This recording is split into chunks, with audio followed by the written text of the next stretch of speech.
Olá, E aí, pessoal. pessoal? E aí, gente, tudo bom? Tudo ótimo. Olá, pessoal, tudo bem? Tudo bem, gente? Sejam bem-vindos a mais um episódio aqui do nosso Conecta BDH, o podcast aqui da BDH que a gente tem como grande objetivo conhecer as pessoas e as mentes pensantes por trás dos planejadores, viventes e ocupantes e usuários dos espaços de saúde aqui do Brasil. E de uma forma bastante acessível e bastante informal, a gente quer conversar hoje um pouquinho diferente, talvez sobre alguns assuntos que não são, vamos dizer assim, unanimidade, que é uma grande evolução e que é uma grande necessidade dentro do planejamento, mas que nem todo mundo conseguiu colocar em prática de verdade, né? Falar um pouquinho sobre música e falar sobre um pouquinho sobre a Rita Lourenço, que veio conversar aqui com a gente hoje. Tudo bom, Rita? Tudo bem, Eduardo? Comigo tudo certo, graças a Deus, tudo bem. Opa, gente, Eduardo, sempre um prazer estar aqui com você, tá? Nosso grande host aqui da Conecta BDH, nosso arquiteto samurai, nosso diretor da BDH Regional Paraná. Sempre um prazer estar dividindo aqui esses episódios com você. Gente, apresentando aqui a Rita, é um currículo invejável. Vou precisar aqui de uma cola para poder descrever tudo que ela faz, tudo que ela fez. A Rita é arquiteta formada pela Federal do Tocantins, tem especialização em arquitetura de sistemas de saúde pela Universidade Católica de Brasília e engenharia e manutenção hospitalar pelo Albert Einstein. É mestre em arquitetura com ênfase em BIM para edifícios de saúde, tem mais de 8 anos de experiência em projetos, manutenção e infraestrutura hospitalar, atua com grandes grupos do setor de saúde, como o Grupo Sabin, tá? Integra também o grupo de expansão da Rede DOR, atuando como arquiteto da Regional Nordeste e Distrito Federal. Gente, sensacional. Finalizou por aí? Não. É também a diretora da Regional, da BDH do Distrito Federal, e a presidente aí do nosso próximo congresso da BDH, o CBDH 2026, que será em Brasília. Que responsabilidade, hein, Rita? Que legal. Desde já, também, lhe parabenizando por liderar esse evento aí que nos reúne e promove essa troca de conhecimentos. Enaltecendo também aqui a BDH, tá, que é a grande fomentadora aí do nosso podcast, nossa Associação Brasileira para o Desenvolvimento do Edifício Hospitalar. Rita, seja muito bem-vinda. Muito obrigada, Gustavo. É um prazer enorme estar aqui com vocês hoje. Uau. Rita, vamos lá então, vamos começar aqui a nossa prosa. Guria, eu tô vendo aí atrás um piano, tô vendo umas plantinhas aí no fundo. Viu? Quem é você quando você tira o capacete de obra, quando você tira o crachazinho da empresa? Quem é a Rita? Vamos lá. É uma parte muito importante também, né? Bom, além de arquiteta, além de tudo isso que o Gustavo falou, eu diria que uma pessoa tranquila, meiga, geralmente as pessoas me definem assim, tá? Mas, no fundo, aqui existe uma grande roqueira, grande apaixonada por música, muito fã de Beatles, de Led Zeppelin, de Queen, de Eric Clapton, de rock and roll, de blues. Essa sou eu. Então, eu canto, toco piano, mas é claro que com a vida abarrotada de trabalho, a gente corre muito para lá, corre muito para cá, BDH, escritório, empresa privada onde eu trabalho. Então, assim, os hobbies, eles acabam ficando, às vezes, em segundo plano, que não é muito ideal, mas meu coração bate ainda por eles. E Rita, como é que esses seus hobbies e sua história pessoal influenciaram aí na sua forma de trabalhar? Olha, eu acho que assim, né? Desde criança eu fiz muita aula de música, né? E é preciso ter muita disciplina. Então, estudar música, apesar de ser algo assim, né? Divertido, requer também muito empenho. Eu acredito que isso, no meu desenvolver como pessoa, né, contribuiu muito com a relação que eu tenho com o trabalho, que é de fato de uma dedicação, de uma disciplina para cumprir metas e também uma forma que eu consegui trazer de entender que é preciso se dedicar para crescer. É assim na música e é assim no trabalho. Mas aí você faz parecer que a gente tem 39 horas cada dia, né? Isso que é Não, muito não tem. complicado. Querendo ou não, a gente sabe que a vida de arquitetura é bastante complicada nesse sentido, né? E como é que você faz para equilibrar essas questões? Você falou que às vezes o hobby acaba ficando um pouquinho de lado. Como é que você faz para equilibrar tudo isso? Olha, assim, né? Aquela clássica. Às vezes não tem o equilíbrio. Os pratinhos são muitos, né? A gente está sempre tentando rodar tudo sem deixar cair. Mas eu acredito que a vida é sobre prioridade, né? Sobre entender o que é preciso para cada fase, para cada momento. Então, eu confesso que assim, né? No momento que eu estava finalizando meu mestrado, há 2 anos atrás, não tinha espaço, né? Para que eu saísse do trabalho às 18 horas e ainda assim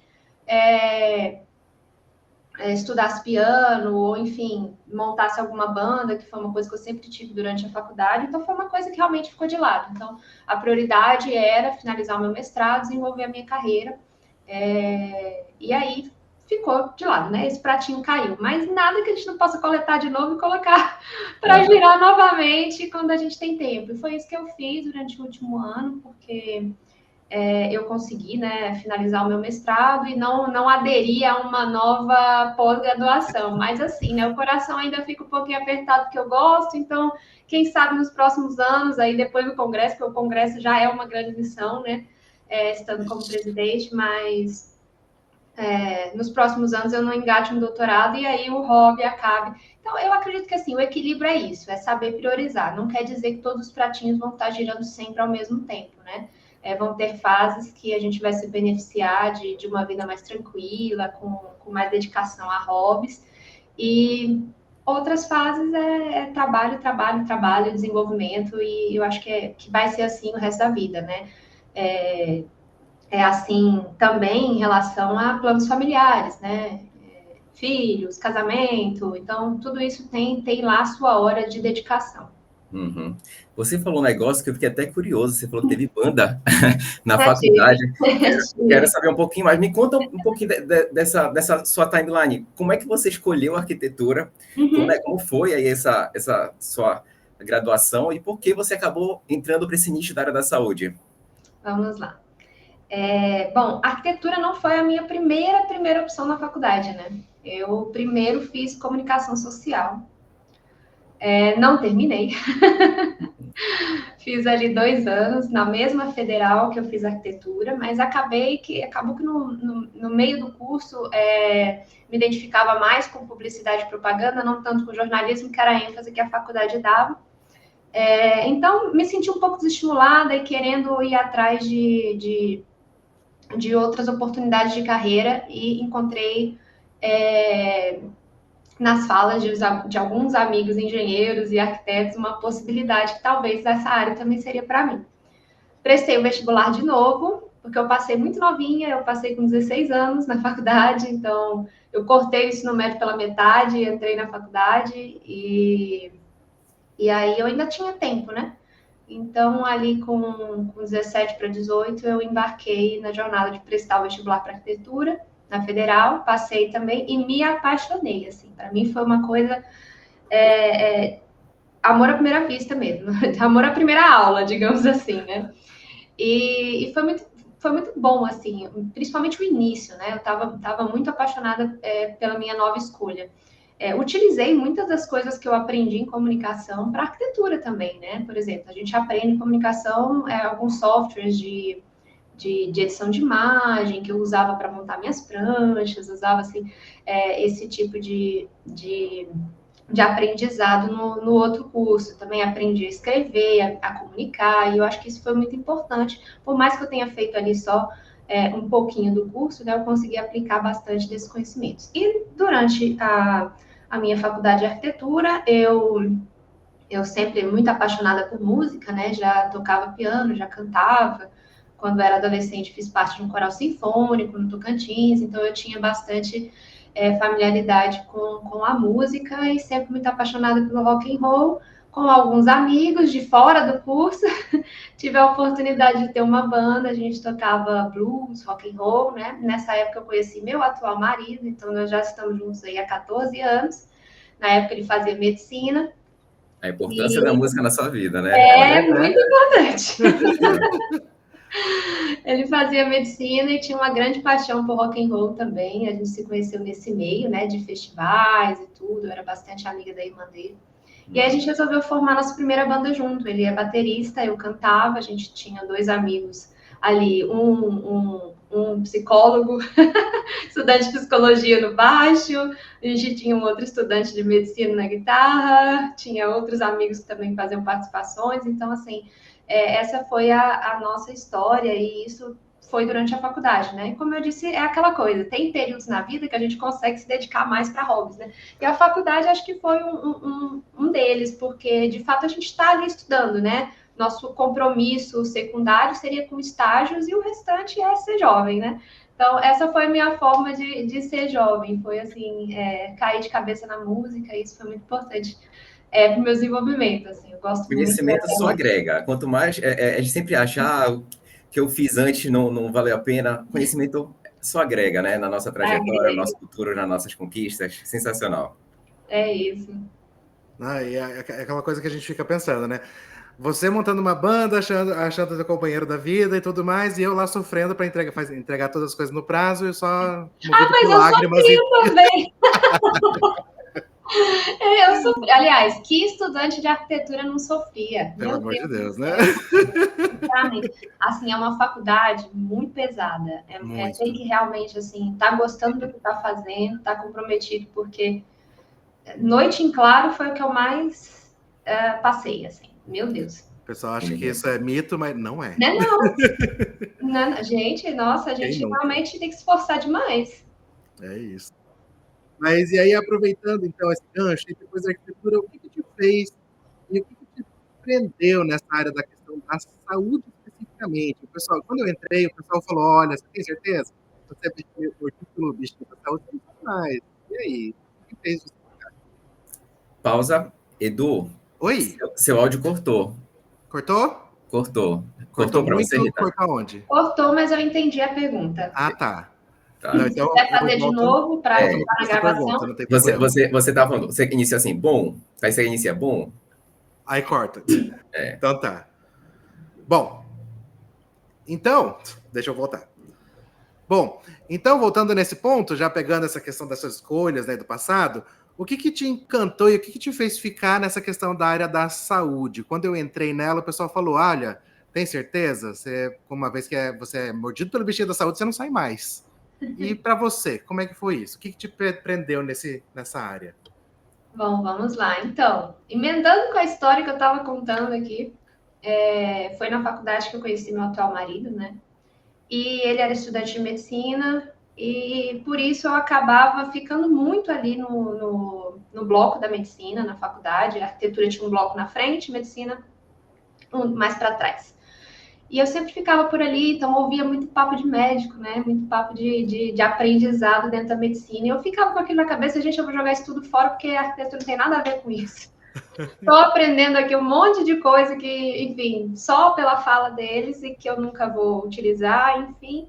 Mas, num dado momento, eu falei, peraí, eu posso usar sim. Como é que é essa história de projetar um hospital? Quem é que senta e projeta um laboratório clínico? Quem é que pensa esse tipo de ambiente de saúde?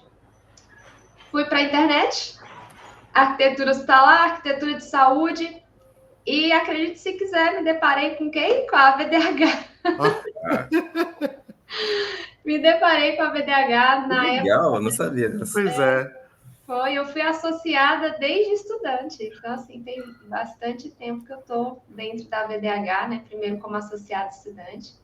E depois entrei como associada arquiteta regular. E quando eu voltei para Brasília, né? Porque eu sou nascida em Brasília, mas fiz a faculdade no Tocantins, na Federal Tocantins, e lá não tem regional, né? Agora a gente está com uma representante. Agora está com uma regional. A Flávia entrou, então, assim, vai ser muito bom para o estado do Tocantins. Lá tem já, né? Bastante movimentação no ramo da infraestrutura hospitalar, mas não tínhamos a BDH. Agora a gente já tem. Mas na época não tinha. E aí, só com meus pais morando aqui em Brasília, eu sempre vinha, né? Dava greve lá, eu vinha para cá. Dava férias lá, eu vinha para cá.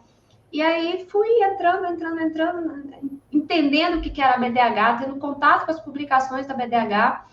E em 2015 aliás, 2016 foi o primeiro congresso que eu fui como estudante lá em Salvador. Congresso da Doris, nossa atual presidente. Então, assim, a história ela se conecta, né? Uhum. E aí eu fui nesse congresso como estudante, me encantei, me apaixonei, falei, essa é a minha área mesmo.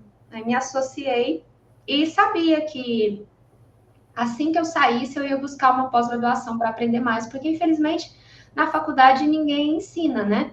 Assim, o beabá do que seria arquitetura para a saúde, arquitetura hospitalar. A gente sai sem saber, de fato. Né? Não tem como também, né? Vamos lá. A faculdade tem um programa restrito dentro daqueles 5 anos de aprendizado. E depois disso, você tem que se virar, né? Para escolher uma área de especialização. Uhum. E aí eu já sabia que a minha era hospitalar, então foi por meio desses aprendizados, como é que eu posso dizer assim, né? Pela fala do grupo de medicina que eu acabava frequentando, por conta do meu namorado na época, meu atual marido. Aprendi isso, fui atrás, me associei à BDH, fui para o congresso, lá eu tive a chance de fazer minha primeira visita técnica em hospital, então me apaixonei. E aí, a partir disso, tudo que eu desenvolvia na faculdade, eu tentava voltar para essa área. Então, você tem pré-TCC. Eu vou escolher para desenvolver um tema teórico na área hospitalar. E aí, na época, eu estava muito interessada nessa questão de laboratório. Me encantou, assim, né? E aí, vou desenvolver aqui essa parte de como se projeta um laboratório, fiz todo o TCC1 nesse tema, e aí eu resolvi fazer um hemocentro, que tem tudo a ver, né? Porque o hemocentro, ele recepta, né, sangue, e, enfim, para doação e precisa passar por toda uma análise clínica para liberação desse sangue, né, desse hemocomponente, e a partir disso ele precisa ser processado para gerar uma bolsa de doação também, né? Então, assim, se subdivide em plaquetas, tem toda uma técnica. Então, eu achei que era uma complexidade boa e não tão difícil quanto o hospital. Eu poderia olhar só para um nicho dentro dessa arquitetura que é tão ampla quanto a arquitetura de saúde, né? Então, eu olhei para o nicho laboratorial e tinha uma pegada, assim, também de... Na faculdade, todo mundo quer desenvolver alguma coisa com apelo social, né? Quer trazer isso, um discurso, principalmente porque a gente está muito ali animado com tudo que foi trazido para a gente em relação à discussão urbana, né? Enfim, a segregação social, a problemáticas relativas à sociedade, e aí me veio isso de, bom, o Hemocentro, ele é tudo isso, né? Ele salva vidas. E se a gente não tem um apelo para que as pessoas se dirijam até um Hemocentro para fazer essa doação, uma vez que essa doação ela não pode ser remunerada, ela não pode ter uma troca, né? Precisa ter algum encanto, alguma coisa para que a pessoa se dirija até o Hemocentro. E aí eu projetei um hemocentro, assim, todo cheio de identidade visual, aplicando lá os conceitos de publicidade que eu estudei. Então, ele tinha todo um approach, assim, para captação de doação. E aí eu fiz esse Doecentro, né? Que eu chamei assim na época, e foi o meu primeiro trabalho de arquitetura de saúde. Foi meu TCC. E a partir daí, me formei, fui fazer a especialização. E realmente, o bichinho picou, acabou. Não faço mais nada da minha vida. Não sei trabalhar com... O Edu falou muito bem, né? Que o projeto da área da saúde é encantador. A Rita falou que é apaixonante. Todo mundo tem essa sensação. Acho que a palavra aqui muito bem define isso, na minha opinião, que é gratificante, né? A gente faz um projeto, a gente faz um empreendimento que vai ajudar muitas pessoas, vai tirar a dor de muitas pessoas. E esse retorno que a gente sente é sensacional, literalmente, é muito gratificante, né? Depois que a gente entra em projetos da área da saúde, a gente não quer mais sair, não quer perder essa sensação que o projetar isso nos promove. Muito legal. A Rita falou que entrou na BDH como estudante, eu também. No início da faculdade, descobri aí a BDH, entrei no meu primeiro ano de faculdade de arquitetura, me associei, fiquei sabendo da BDH, me associei ainda como estudante, fui para o meu primeiro congresso da BDH, que foi no Rio de Janeiro, foi muito legal. Esse conhecimento, né, dessa instituição e o quanto que ela nos agrega, o quanto antes, é muito bom. Então, Rita, vamos lá. Me conta um pouquinho qual foi teu maior desafio, tá, na tua trajetória e por que ele transformou você. Nossa, desafio? Bom, vamos lá. Bom, depois que eu tinha feito a minha especialização em arquitetura de sistema de saúde, né? Eu consegui meu primeiro trabalho em grande empresa na área de saúde, e que coincidentemente, depois do TCC, foi uma rede de laboratório de análises clínicas, né, que chama SEI. Uhum. Fiquei no SEI durante um ano. Depois disso, eu fui para a rede pública, né? Então, eu fui contratada para ser arquiteta hospitalar do IGES-DF. E a gente sabe, assim, né, que é muito diferente trabalhar para o privado, trabalhar para o público, né? E foi uma experiência, assim, engrandecedora. Eu realmente gostei muito da oportunidade que eu estive lá. Eu trabalhei no maior hospital público da região centro-oeste, que é o Hospital de Base. Mas em dado momento, eu estava ali trabalhando com arquitetura mesmo, né? Fazendo algumas reformas, fazendo aprovações de vigilância, fazendo o que de fato eu tinha ali mais intimidade em fazer. Mas em dado momento deu a pandemia, né?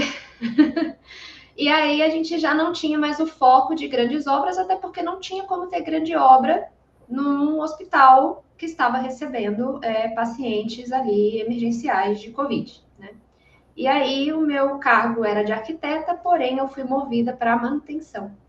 E aí eu tive que aprender, né, a ser um pouco engenheira civil, um pouco engenheira mecânica, um pouquinho de cada coisa, porque a mim foi atribuída essa missão de cuidar da área da manutenção do hospital de base. E certeza que isso agregou demais para o teu conhecimento hoje para projetar, Com né?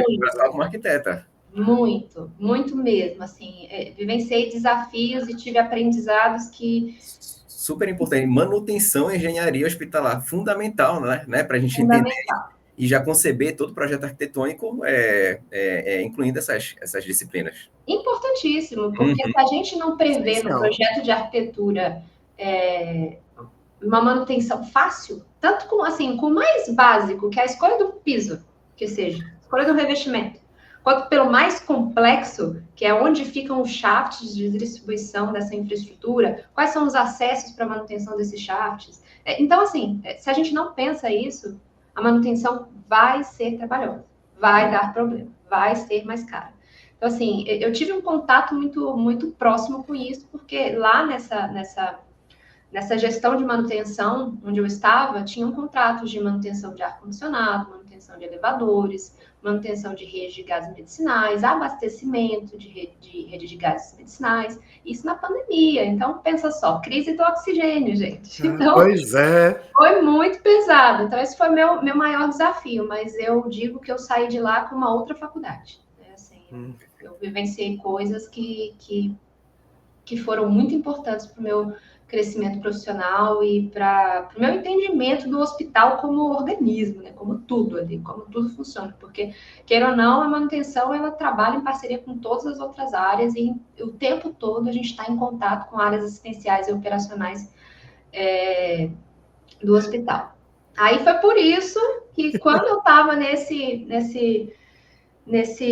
inteirinho aí da gestão da manutenção, eu procurei me capacitar mais. E aí foi quando eu descobri o curso de engenharia e manutenção do Hospital Albert Einstein.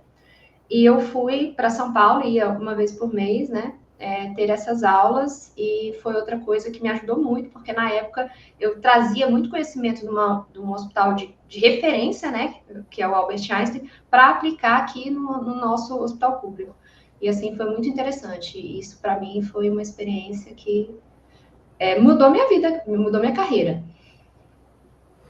E dentro, querendo ou não, né, a gente Quando a gente vai aprendendo sobre essas questões do espaço de saúde, né, a gente aprende que nós somos grandes generalistas, né, que a gente precisa saber de tudo um pouco, né? Essas questões de manutenção, de infraestrutura que fica invisível, né, por trás das paredes, sempre é muito esquecido, né, por pessoas que acabam não tendo essa experiência na área. E, ao mesmo tempo, a gente precisa ter um certo desapego, né, com tudo, que a gente precisa conseguir projetar algo para uma situação que nem sempre ela está necessariamente prevista, né? É porque a gente precisa pensar nos piores casos. Então, a gente acaba doando partes que são nossas, né? Nesse sentido, a gente desprende do que é nosso para que a gente possa fazer o espaço do outro. E aí, trazendo esse gancho, eu queria entender um pouquinho. Acho que todos nós que fazemos esses tipos de planejamento temos o projeto que é nosso filho, sabe? Que a gente tem aquele apego, nosso xodó. Você tem algum? Algum que tenha marcado a tua vida? Algum que seja, que tenha te dado um orgulho especial? Ai, tenho sim. Na verdade, eu tenho o atual, né? Onde eu estou, vou explicar um pouquinho. Mas, voltando um pouquinho no passado, dizendo um já concluído, quando eu estava lá no hospital de base, tive a oportunidade de participar muito ativamente da reforma e reabertura da medicina nuclear do hospital de base. Então, assim, instalação de PET scan, que é um equipamento, assim, de altíssima tecnologia, que a rede pública de Brasília ainda não tinha acesso e que o equipamento já estava comprado, precisava dessa reforma de infraestrutura física e devidas aprovações para poder instalá-lo. Então, eu, em parceria com os engenheiros, com os físicos médicos, com os setores assistenciais também, a gente foi capaz de fazer todas as aprovações necessárias e fazer a obra da construção desse setor de medicina nuclear. Então, teve a aprovação na vigilância, que eu estive envolvida, teve a aprovação na CENEM, que eu estive envolvida junto com os físicos,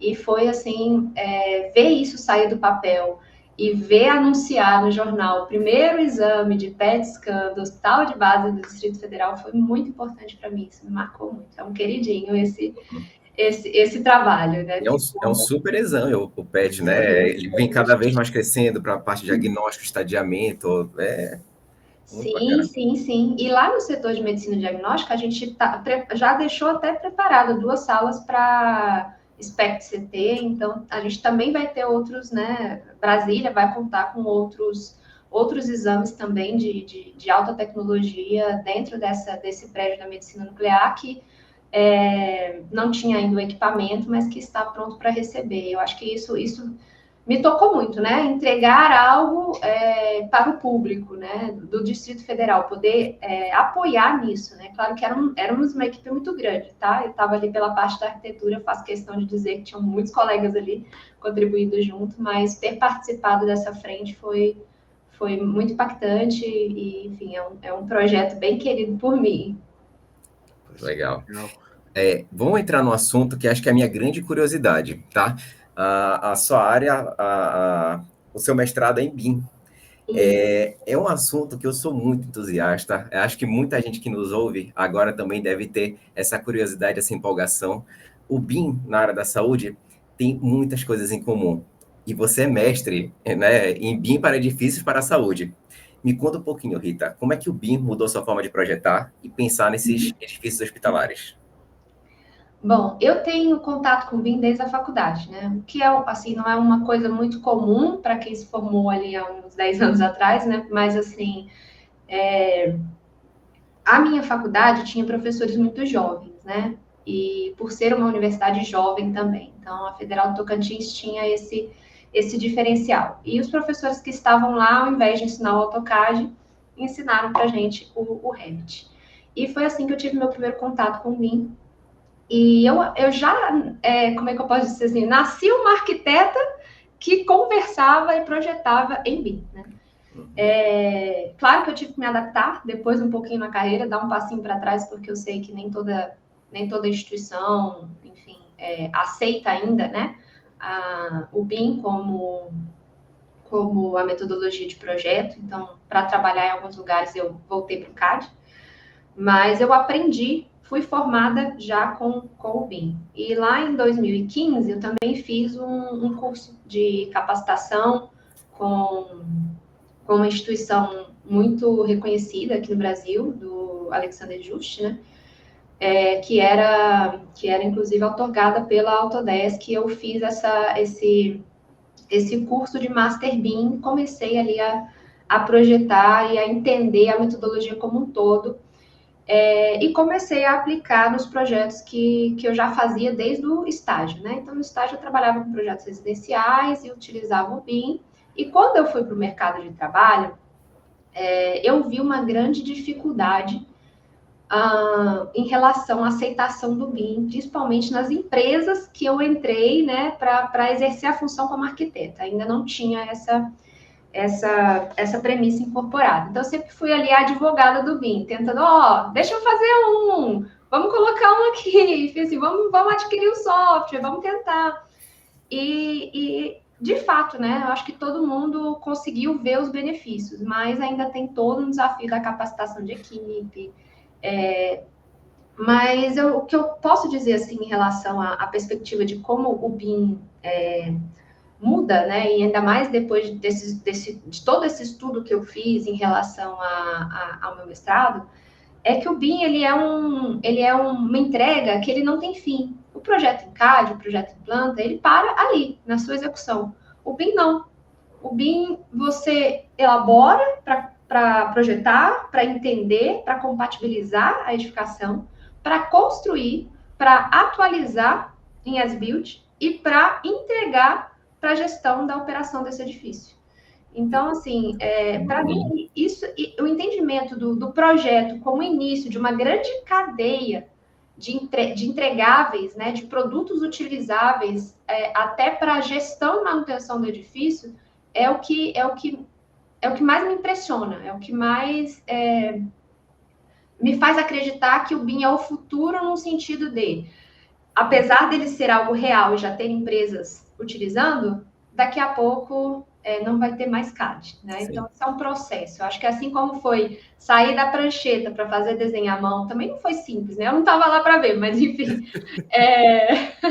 Sair da prancheta para mudar para CAD, tenho certeza que foi esse trabalho todo, né, de capacitação, de aceitação no mercado, está sendo o AutoCAD para o BIM, tá? Mas é inevitável. Complementando essa colocação, essa explanação do BIM, como nós temos aí ouvintes que, além de arquitetos, engenheiros, temos também ouvintes que são médicos, enfermeiros. O que é o BIM, né? Quem está ouvindo, o que é o BIM? Que ela tanto fala, Building Information Modeling, tá? Que é uma metodologia de projetar que incorpora todas essas vantagens que a Rita comentou. Então, a gente consegue fazer uma construção virtual, tá? Ainda em fase de computador, a gente consegue fazer compatibilizações e tem todas essas vantagens aí que a Rita falou. Não é só o projeto, né? Tem o pós. Então, depois que o empreendimento inicia a operação dele, vai facilitar aí na manutenção, na operação, em tirar dados estratégicos, né? Que vão facilitar demais aí o empreendimento. Sensacional, Rita. E querendo ou não é isso, né? A gente passa de uma mudança onde a gente via um desenho, agora a gente tem um modelo com informações reais, né? Com condições reais de entendimento dessas informações, né? E aí, trazendo todo esse conhecimento, porque é muito legal isso que você fala, de que a mudança de visão, né? Onde ele não acaba mais ali. Agora, aquela informação que a gente criou, ela tem uma continuidade, ela tem uma perenidade e um propósito posterior. E aí a gente começa a pensar em facilities, a gente começa a pensar em quantitativos, em gêmeos digitais, em todas essas outras questões, né, que vão trazendo. Você já conseguiu, você mesma, perceber esses objetivos ou conseguir alcançar alguns desses objetivos dentro da sua experiência? Porque eu vejo que muita gente não conseguiu ainda, né? Eu converso com vários escritórios, principalmente quando a gente vai mais para o interior, e eles falam, mas ainda não está valendo tanta pena. Mesmo? Será? Você já conseguiu chegar em algum desses objetivos ou em algum desses resultados? Pronto. Olha, estou chegando neste momento. Hoje eu atuo, além de ter um escritório próprio, né? Eu atuo como arquiteta da expansão hospitalar pela Redditor. Redditor é a maior empresa do mercado de saúde do país, né? Dona aí de mais de 70 hospitais. Isso se eu não estiver falando o número defasado, mas é mais ou menos isso, tá? E hoje eu estou atuando dentro da obra, tá? Como parte da equipe de coordenação de projeto e da equipe de apoio à obra da expansão do Hospital da F-Star, que é um hospital de referência aqui em Brasília, né, de uma bandeira de alto padrão da Rede D'Or, e a gente está aplicando o BIM, tá? Então, hoje, para a obra, a gente já consulta muito o modelo, já tem o modelo compatibilizado, já tem essa aplicação do benefício, tá? Em relação à modelagem da construção virtual, né? Para ter todos os passos de projetos acertados, tanto visualmente no 3D, como compatibilizados entre si, que é uma das grandes vantagens de utilizar o BIM para a construção, né? E também para a instrução de obra. Então, a gente está lá no meio da obra, de repente, surge uma dúvida de alguma coisa. Abre o BIM, faz um corte, mostra como é que é, deixa eu ver as tubulações conversando, deixa eu ver as furações da estrutura. Então, assim, a gente já está colhendo esses benefícios. Agora, quando tiver pronta a construção, daqui mais ou menos 1 ano, 2 anos, aí eu te conto como é que está a entrega. Fazer um episódio 2 já. Da entrega do modelo para a gestão, tá? Mas é uma coisa que a gente pretende fazer sim, entregar para a manutenção. Inclusive, a gente tem um relacionamento muito próximo com a manutenção do local, porque é uma expansão que, de fato, junta edifícios, né? Então, para isso, a gente tem um contato muito próximo e a gente pretende, sim, entregar esse produto. Sim. Essa quebra de paradigma, né, da maneira de projetar, ela enfrenta sempre alguns bloqueios, sobretudo para gerações que não tiveram essa prática, que não se habituaram a isso. Então, de pouquinho em pouquinho, é algo que vem se estabelecendo no mercado. E aquilo, é uma vertente, a gente não pode remar contra a maré, tá? O BIM só veio trazer vantagens, tá? Só que, vamos lá, um empreendimento nascer BIM tem todas essas vantagens que a gente está comentando aqui, né? A obra, a compatibilização, o pós. Rita, e qual a sua visão, quais são as vantagens da gente implementar ou trazer o BIM para algo que já está construído, um hospital, uma clínica? Entendi. Assim, o que eu já vi, tá, no mercado, para algo que já está construindo, o BIM faz sentido quando a gente, de fato, trazer o BIM para modelar a edificação como um todo, tá? Quando a gente precisa ter mudanças recorrentes, que é sempre o caso de um hospital, né? Vamos lá. Pronto. Quando a gente precisa ter mudanças recorrentes de infraestrutura, porque fica muito mais fácil da gente visualizar e projetar essas alterações. Agora, trazer o BIM somente para a gestão, eu acredito que isso ainda, né, demanda um pouquinho de estudo para, de fato, ver se o investimento vai ser compatível com o resultado, tá? Mas em relação a instituições que precisam remodelar seus interiores e exteriores, fazerem reformas constantemente, eu não tenho dúvidas que trazer o BIM, trazer um scan, né, feito ali, ou por meio de nuvem de pontos, né, ou manualmente, levantar a edificação como um as-built, eu não tenho dúvidas que traz muito benefício em relação a minimizar erros de projeto, compatibilizar infraestruturas existentes com as novas, verificar possibilidades dessas ampliações de redes de infraestrutura, junto a shafts pré-existentes, junto a espaço de entrefogo, inclusive gerar um histórico dessa edificação sendo alterada, para que se tenha, assim, um grande banco de dados de modificações, né? E também para utilização em licenciamento. Eu acredito muito nesse potencial e conheço aqui uma rede de Brasília que não faz parte, tá? Mas tenho colegas que estão lá, que estão fazendo dessa forma. Então, modelam uma casca, modelam a infraestrutura para essas transformações que são recorrentes e aí sim preencher o conteúdo inteiro utilizando o BIM. Agora, para modelar somente para gestão, tem um gap do que seria o benefício completo do BIM, né? Mas, enfim, precisaria entender qual seria a necessidade desse empreendimento para que fosse feito isso, para ver se o investimento vai dar o resultado.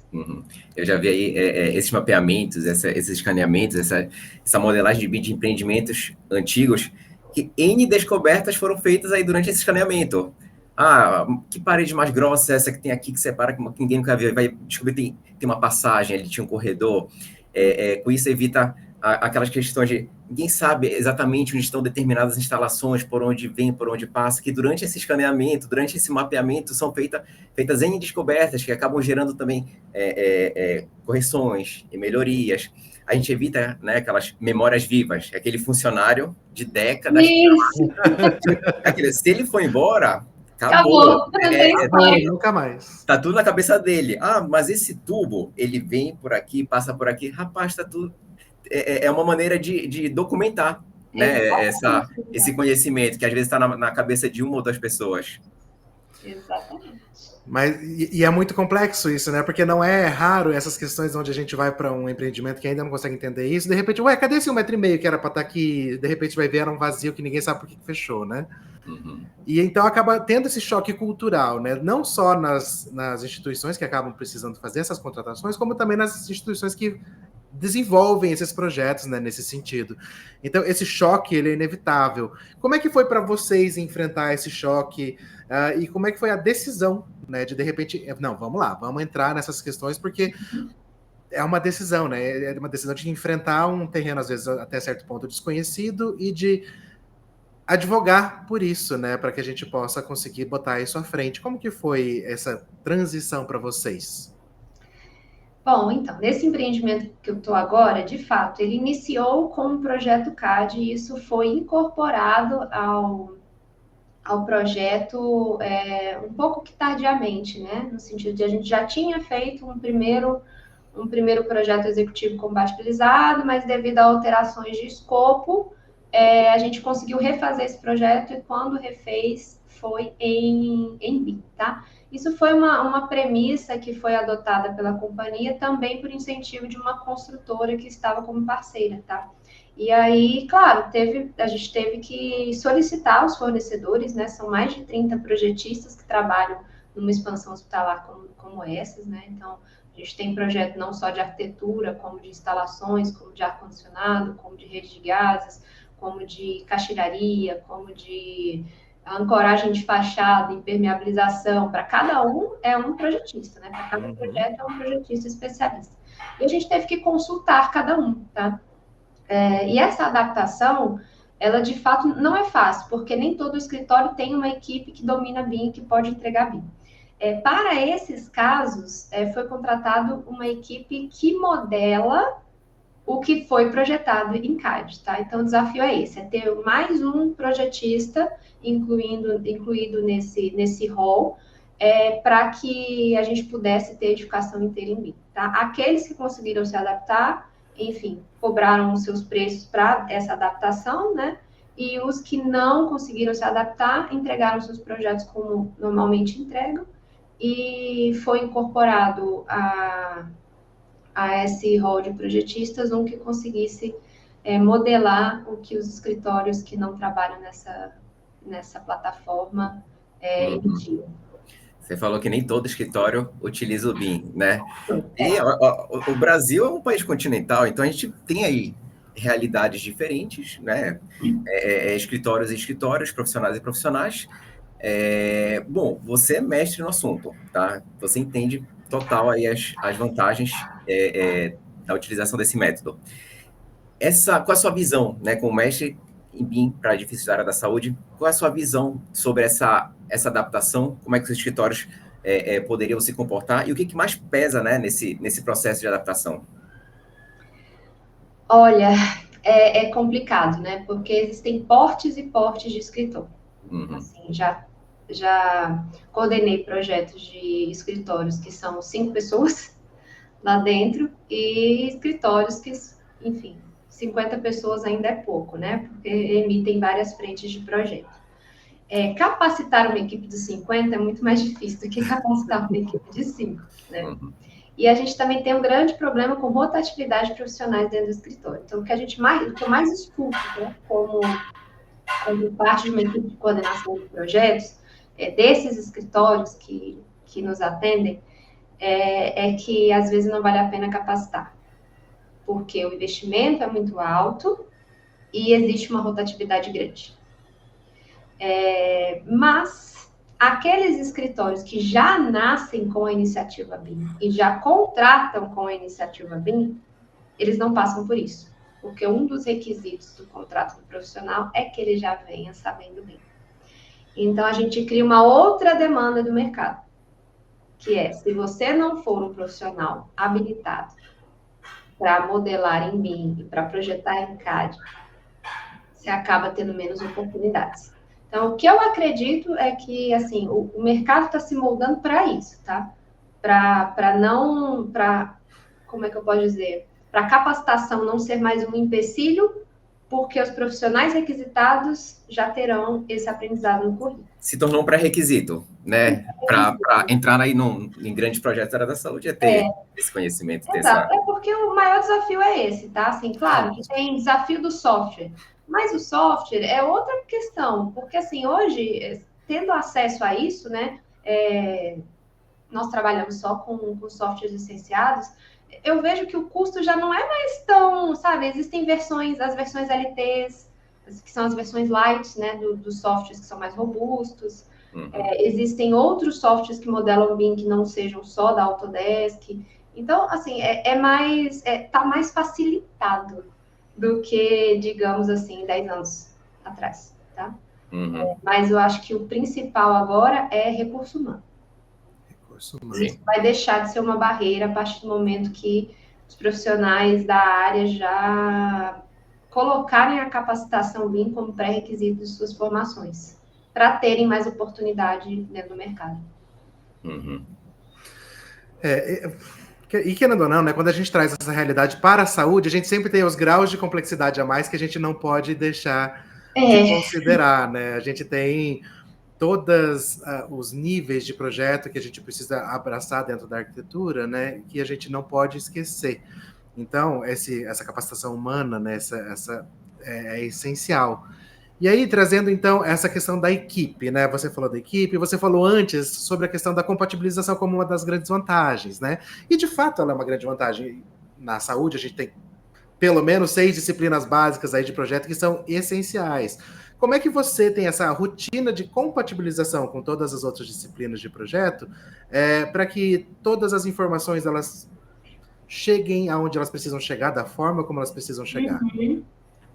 Bom, sempre é por etapas, né? Assim como a gente faz a compatibilização no CAD, a gente traz o mesmo conceito também para o BIM, tá? Só que o BIM, ele tem um diferencial que é, se você quiser verificar os clashes, né, que são as incompatibilidades, a todo tempo? Pode, mas hoje a gente viu que não funciona muito bem para que a gente consiga demandar essa alteração para o projetista. Então, vai pelas etapas de projeto mesmo, tá? Então, estudo preliminar. Todos aqueles projetistas entregam um modelo de estudo preliminar e a gente monta um primeiro modelo federado. O modelo federado é um modelo com todas as disciplinas incluídas, porque cada projetista ele faz o seu modelinho lá separado usando o link do projeto arquitetônico, estrutural que eles precisam para trabalhar. E aí o modelo federado é quando a gente junta tudo num lugar só. Aí está a etapa de estudo preliminar. Roda um clash amplo. Claro, vai pegar muita coisa. Muito clash. Aí, esses relatórios já são enviados para esses projetistas e eles conseguem readequar os seus projetos para uma segunda entrega, projeto básico. Então, mais uma vez, entrega do projeto básico, modelo federado, roda mais um clash e aí a gente vai vendo que vai diminuindo, tá? Chega no projeto executivo já com poucos ajustes que precisam ser feitos. Tá? Ainda vem com erros? Vem, gente, natural de projeto. Agora, imagina, se no BIM, que a compatibilização é automática, né, e que a gente consegue visualizar no 3D, porque o clash do BIM é incrível, né? Se tem, por exemplo, uma tubulação hidráulica cruzando com um duto de ar-condicionado, ele mostra para você no 3D onde é que eles estão cruzando. Às vezes eles não estão nem se transpassando, eles estão só encostando e ele já detecta uma incompatibilidade, mas se eles estão só encostando, na verdade, isso nem seria um clash, tá? Mas assim, ele mostra do mesmo jeito, ele é muito fino a metodologia, né, de análise, muito fino. E aí a gente vai para o projeto executivo compatibilizado e muitas vezes a gente acaba rodando mais um, tá? Que é o de conferência. Então é assim que funciona, por etapas. Existem outras formas, outras empresas trabalham de outro jeito, com detecção recorrente, mas, enfim, eu tenho visto que essa forma, por etapa de projeto, funciona muito bem. Uhum. Há um trabalho maior, né? Há um gasto de tempo maior, há um gasto de recurso de equipe maior para conceber um projeto mais completo, né? Em BIM. Mas a gente lida aí com gestores, com empresários, com investidores. Então, para eles, às vezes, é muito difícil, né? A gente tem que ter alguns argumentos aí na ponta da língua para poder explicar. Há um custo maior, porque a gente vai resolver isso, isso e aquilo. Haverá um tempo maior de projeto, porque a gente vai elucidar e te dar algo mais redondo nisso, nisso, nisso. Rita, pela tua experiência, como é que você enxerga, quais são os argumentos, tá? E, sobretudo, quando a gente fala em business, né? Tem o retorno sobre o investimento, o famoso ROI. Como é que a gente consegue convencer o cliente aí de todos esses benefícios e melhorias que o empreendimento dele vai ter? Olha, é complicado, assim, eu já passei por diversas situações, isso nas outras empresas que eu trabalhei, também como escritório particular de projetos. Vender o BIM não é fácil, né? Então, assim, eu acredito que daqui a alguns anos, essa questão de custo incorporado ao projeto não vai ser tão mais uma questão. Em relação a tempo, eu já te digo que não é mais, tá? Os prazos, geralmente, eles são basicamente os mesmos. Então, isso já não é uma questão que a gente coloca mais em pauta, mas custo, sim. E custo é complicado de defender, né? Ainda mais quando a gente está falando de alguém que não é da área, que não vai enxergar os benefícios tão bem quanto a gente enxerga, né? Mas aí cabe de nós, né? Arquitetos, engenheiros, técnicos, inclusive gestores operacionais, que nem sempre são arquitetos, engenheiros, entenderem essa ideia e vender o produto como algo sem fim. Então, não vou usar para construir e jogar fora. Eu vou te entregar um produto manipulável, um produto sem validade, né? Ele é eterno. O uso dele, como você disse, né? Para criação de histórico, e não mais para ficar na cabeça do funcionário-chave. É um requisito que geralmente eles entendem. O melhor dos mundos é quando o cliente já chega tendo conhecimento do BIM. Rapaz, daí tá fácil. Dá vontade de abraçar eu. Obrigado, colega. Aí seria o mundo ideal. Mas a gente vai chegar lá hoje, assim, até com clientes pequenos, vamos lá, uma clínica médica, uma coisa de menor porte, né? Eles já entendem quando a gente fala, olha, para iniciar o projeto, eu preciso do projeto do condomínio em AutoCAD. Eles, tá, AutoCAD, beleza, eu vou pedir. Você nem precisa explicar. Você já virou um pouco de conhecimento comum. Eles não entendem o que é que o AutoCAD faz, mas entende que tem um arquivo. É importante, Então, assim, as coisas elas vão acontecendo, né? Então, eu já não vejo mais dificuldade de fazer solicitações como essa, sabe? Ir numa prefeitura e, olha, será que esse projeto aqui desse edifício de 1960, não sei o que, a gente tem algum registro? Não tem, a gente só tem papel. Tudo bem. E o AutoCAD? A pessoa nem pergunta o que é AutoCAD. Não, AutoCAD não tem. Então, assim, eu acho que esse conhecimento ele vai se difundindo, sabe? Mas eu acho que ainda tem muito chão para vir, ainda mais no Brasil, tá? Eu sei que tem países, né, porque foi o objeto da minha pesquisa, como Singapura, que, por exemplo, os projetos lá de prefeitura, né, eles são validados em BIM. Então, é algo que você precisa produzir, precisa ter um modelo, porque a validação ela é semiautomática. Então, eles rodam os parâmetros urbanísticos dentro do modelo, verificam se está tudo ok, por exemplo, área de ventilação de janelas, ocupação em subsolo, número de vagas, eles rodam no modelo e entregam esse projeto aprovado com auxílio do BIM. Mas não é o caso nosso ainda, né? E eu acho que está um pouco distante. Mas uma das publicações que o meu mestrado resultou foi no vislumbre aí de imagina se vigilância sanitária a gente pudesse entregar em BIM. Gente, é muito assim, existem formas de elencar parâmetros, tipo da RDC 50, vamos lá, corredor mínimo 1,20 ou 2 metros, ou enfim, a gente pode colocar lá, área mínima de consultório 7,5. A gente atribui essas informações no modelo e existem formas da gente pedir uma verificação automática, tanto que isso não ia ser muito mais rápido para resolver, principalmente em vigilâncias onde a gente conta mais com auditores que não são da área de infraestrutura, e sim da área de saúde, né? Aqui em Brasília, nossos auditores, em sua maioria, são enfermeiros, médicos veterinários, farmacêuticos. Então, assim, eles têm que aprender a arquitetura para analisar um projeto, e isso é uma coisa a mais, né? Imagina se a gente conseguisse entregar para eles, né? Ou se o governo conseguisse, né? Fazer um tipo de recebimento utilizando o BIM, com uma análise parametrizada do modelo para atendimento às normas básicas. Pronto, nossa, seria muito perfeito. Outra coisa, eles iam analisar fluxo, eles iam analisar coisas muito mais, assim,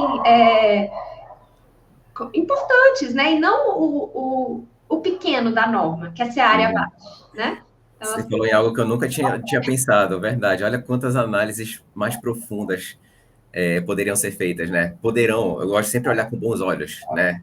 Então, acredito aí que, bom, se você trouxe esse ponto, com certeza aí pode ser algo que a gente possa estar fazendo daqui a alguns anos, eu acredito que sim. Uhum. É de interesse, né, deles, de todos os órgãos fiscalizadores, enfim, não só a vigilância, né, trazendo aqui porque é o nosso métier, né, mas quantos órgãos fiscalizadores, bombeiros, não se beneficiariam de um tipo de análise assim, se hoje fosse o normal todo o escritório emitir seus projetos em BIM, né? Com certeza, e até poderia aprofundar muito mais essa análise, né? Essas questões estatísticas, né, elas poderiam ser deixadas para uma questão semiautomática, vamos dizer assim, e a gente poder analisar o que é humano, né? O que é o uso humano do projeto. Então, seria espetacular. Isso seria... Quero para hoje já, mas ainda não temos, então a gente vai trabalhando para isso, né? Eu apresentei esse artigo no Simbravisa, né? Que é o Simpósio de Vigilância Sanitária. E tinham muitos auditores analistas de projeto na sala de apresentação. Nossa, mas isso gerou uma discussão tão boa, eles ficaram tão animados. Nossa, mas isso é para quando? Olha, isso é um sonho, mas assim, quem sabe um dia. Mas eles ficaram muito... Você plantou uma sementinha, né? Jogou lá o questionamento, eles se empolgaram com o assunto, viram todas as vantagens que pode trazer. Nossa, ficaram super animados. Mas, óbvio, deve haver muitas resistências aí, né? Com certeza, sempre tem, né? Choques de cultura. Mas, Rita, vamos falar um pouquinho de futuro? Vamos falar um pouquinho da sua liderança e de você como diretora da BDH do Distrito Federal e frente do próximo congresso? Vamos falar um pouquinho disso? Falar. Para isso, estou muito animada. Estou ansioso para esse congresso também, viu? Ixi. Inclusive, vamos bagunçar um podcast lá no congresso também. Verdade.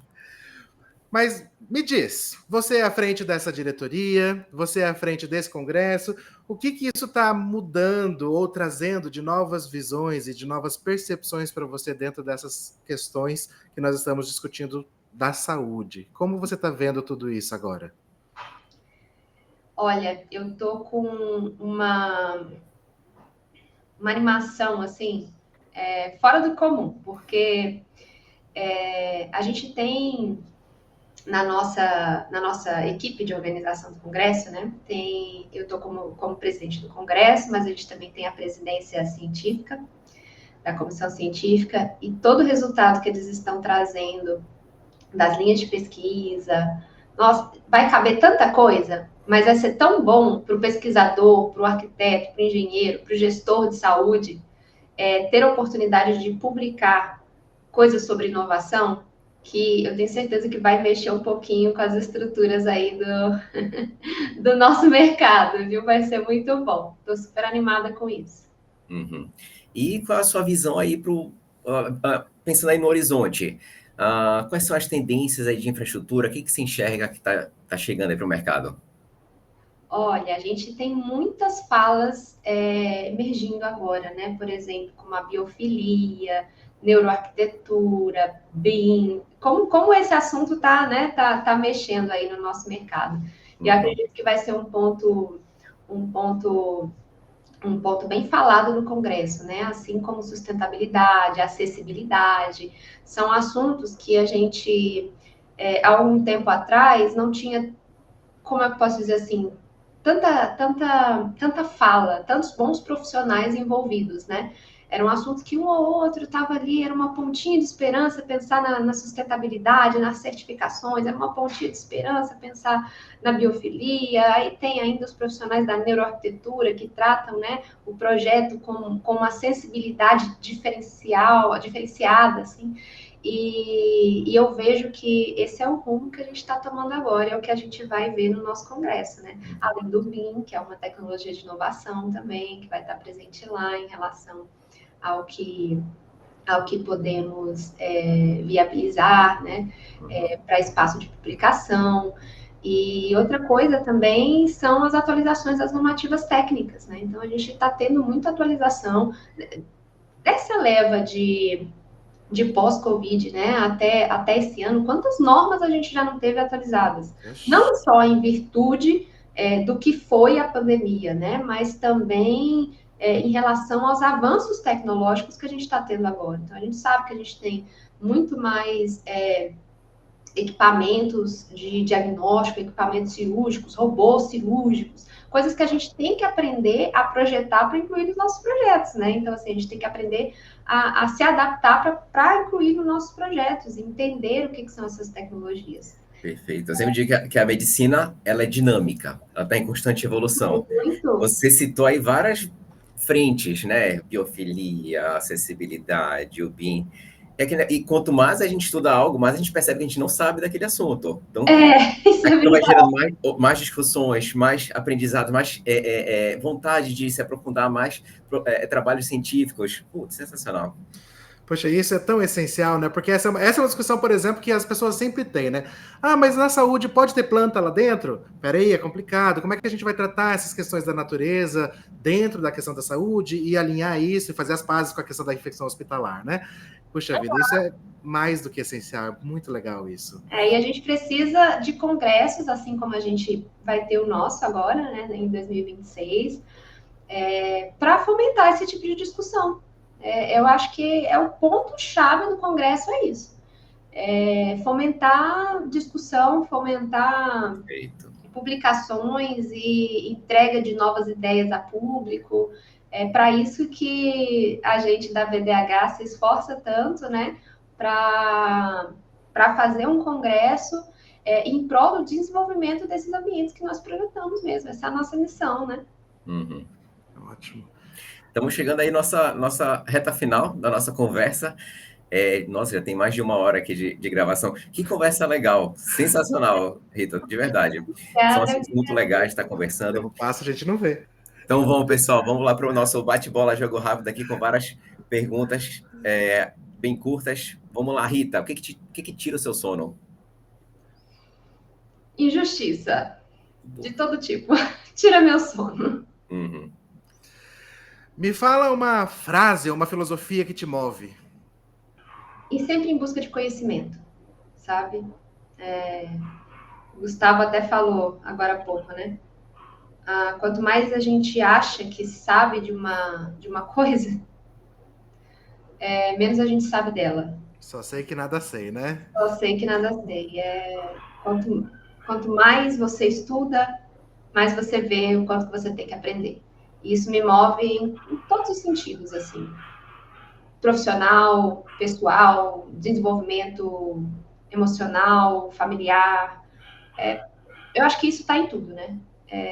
Nunca se dê por garantido. É o que me move sempre em busca de melhoria. Uhum. Rita, um lugar que te energiza.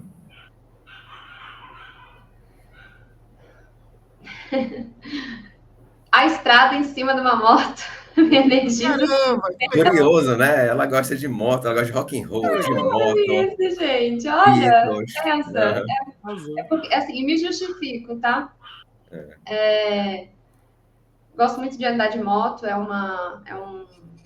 é um hobby que eu compartilho com meu marido. A gente gosta de pegar a estrada, fazer 2.000 quilômetros, 3.000 quilômetros, viajar para isso, para curtir a estrada.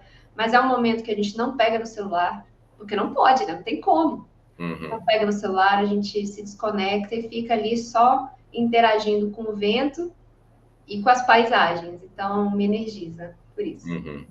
Sensacional. Caramba. Ai, que gostoso. Guria, um aprendizado que a arquitetura voltada para a saúde te trouxe. Empatia.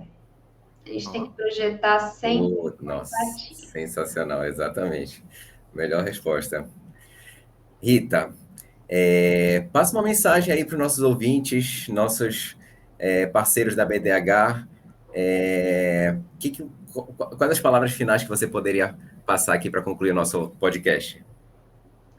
Bom, eu quero, primeiro de tudo, deixar um convite a todos que nos escutam para estarem aqui conosco. Serão todos muito bem-vindos a Brasília no dia 19, 20 e 21 de agosto de 2026, no nosso Congresso para o Desenvolvimento do Edifício Hospitalar.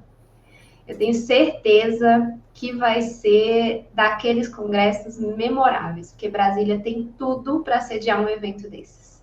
A gente sabe que aqui é uma capital muito reconhecida pelo seu desenvolvimento arquitetônico e de infraestrutura, né, urbana e construída. E, além disso, aqui é casa de várias redes hospitalares muito renomadas. Então, a gente tem Rede Sara, Rede Dor, Rede Santa, Hospital de Base. E não faltarão oportunidades de visita técnica, de networking, de divulgação científica e também de diversão, né? Porque, queira ou não, a gente sempre faz aquelas nossas baguncinhas no pós-congresso. Então, vai ter muita animação também. Eu gostaria de convidar a todos, tá? Eu acho que a minha mensagem final mais importante não poderia deixar de ser essa. Estou aí com uma equipe muito boa, junto com a nossa presidente Doris, junto com a nossa presidente de comissão científica, Cris e Marcos. Então, a gente está muito empolgado para fazer acontecer.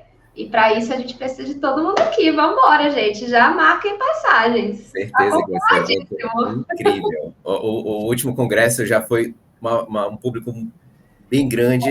Tá? A gente vê uma crescente no nosso congresso. Certeza aí que o evento de Brasília vai ser sensacional.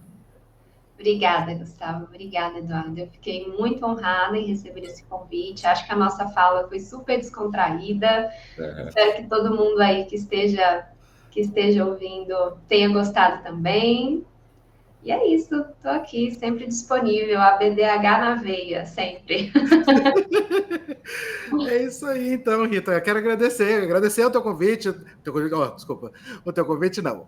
Você até aceita o nosso convite, né? O teu tempo que você está doando aqui para a gente poder compartilhar esse conhecimento, né? Querendo ou não, é uma referência para que a gente possa trazer esse conhecimento também sem o escudo técnico-científico, né? Para que a gente possa trazer as nossas experiências de vida, né? Então, isso é muito mais do que rico. Para mim, quando eu entrei na BDH, acho que a maior riqueza que eu comecei a ver é estar perto dessas pessoas que já tiveram essas experiências e perceber que, de repente, é tudo gente como a gente, né? E a gente pode aprender com essas experiências. Então, isso é sempre muito bom.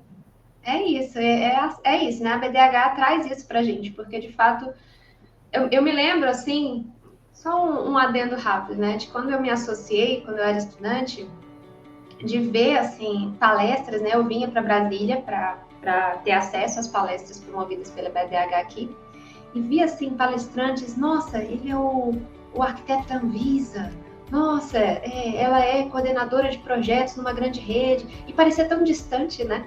Assim, mas essa é a função da BDH, fazer com que essas pessoas que parecem tão distantes estejam próximas, para que a gente se espelhe, para que a gente cresça, tendo referências também, né?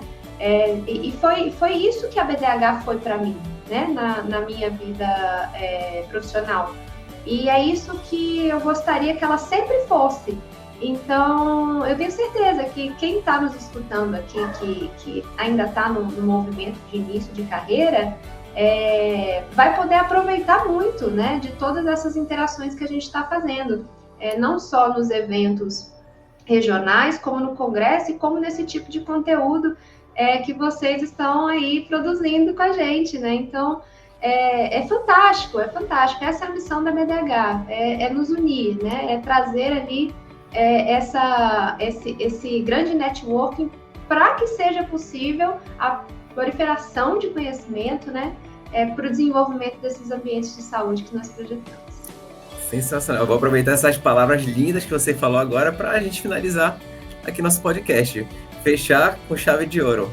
Pessoal, muito obrigado aí pelos minutos enriquecedores, tá? Muito obrigado, Edu. Muito obrigado, Rita. Pessoal que nos ouve, gente. Até o próximo episódio. Gente. Falou! Falou, até mais, gente. Tchau, tchau.